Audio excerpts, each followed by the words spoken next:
दिल्ली की बीजेपी सरकार को 1 साल हो गया है। ऐसे में कल दिल्ली की मुख्यमंत्री ने अपना रिपोर्ट कार्ड लोगों के आगे रखा। इस पर बात करने के लिए इस वक्त हमारे साथ खुद दिल्ली की मुख्यमंत्री रेखा गुप्ता जी मौजूद हैं।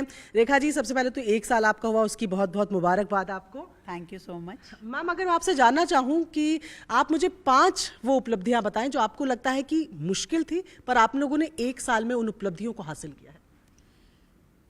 देखिए, उपलब्धि कहें या हमारा दिल्ली की डेवलपमेंट के लिए प्रयास कहें, हमने कोशिश की कि जो कमिटमेंट हमारी दिल्ली के साथ है उससे हम पूरा करें।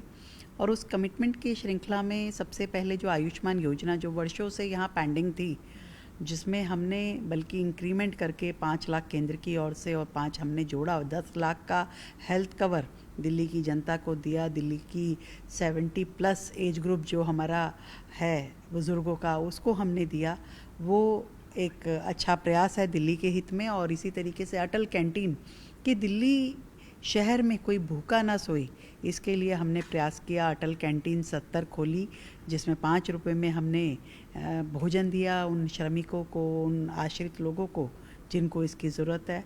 और इसके अलावा जो इंफ्रास्ट्रक्चर की ज़रूरत दिल्ली को है, उसके लिए हमने लगातार काम किया। पूरा दिल्ली में जितनी सड़कें हैं उसकी वॉल टू वॉल कारपेटिंग हो, उस पर काम हमारा शुरू हुआ।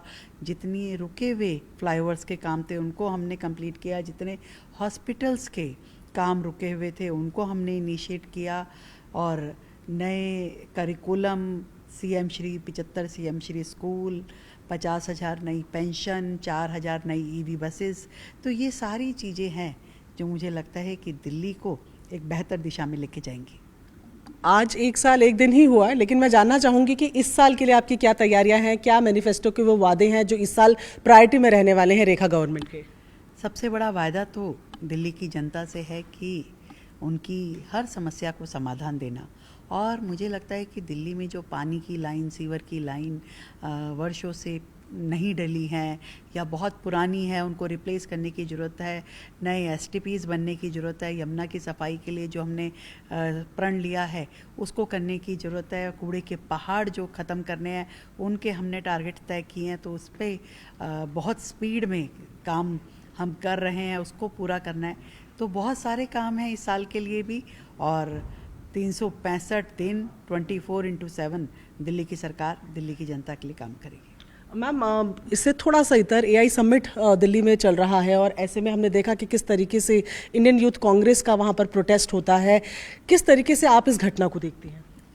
बहुत ही शर्मनाक ये घटना है और पूरा देश इससे मुझे लगता है कि बहुत बुरा लग रहा है कि एक ऐसा इवेंट जिसको पूरी दुनिया देख रही थी, जो भारत का शान बनने जा रहा है, जो इवेंट और एक ऐसी डायरेक्शन में देश आगे बढ़ रहा है जो कि अपने आप में बहुत चैलेंजिंग है। करोड़ों युवाओं को उससे रोज़गार मिलने वाला, और ऐसे में अपनी घटिया सोच और घटिया राजनीति का अड्डा ऐसे कार्यक्रम को बनाना जहाँ पे कि हमारे हजारों विदेशी अतिथि भी आए हुए हैं, बहुत घटिया है। और मुझे लगता है कि ये कांग्रेस पार्टी और ये कांग्रेस के युवराज जो हैं देशद्रोही मानसिकता रखते हैं और हमेशा देश का हित करने के लिए कभी पीछे नहीं रहते।